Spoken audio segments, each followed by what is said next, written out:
এজন্য মোহতরম হাজিরিন, আমার আপনাদের সকলের সম্পর্ক হওয়া উচিত ছিল মহান মালিকের সাথে, আল্লাহ সুবহানাহু ওয়া তাআলার সাথে আমাদের মহব্বত আর ভালোবাসার সম্পর্ক থাকা উচিত ছিল।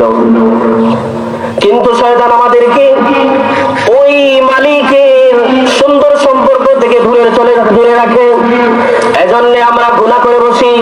শয়তান আমাদেরকে দিয়ে এমন কোন গুনাহ নেই যেটা সে করায় না, আর ওই গুনাহের কারণে আমরা আমাদের মহান মালিকের মহব্বত আর ভালোবাসার প্রেমময় সম্পর্ক থেকে দূরে চলে যাই।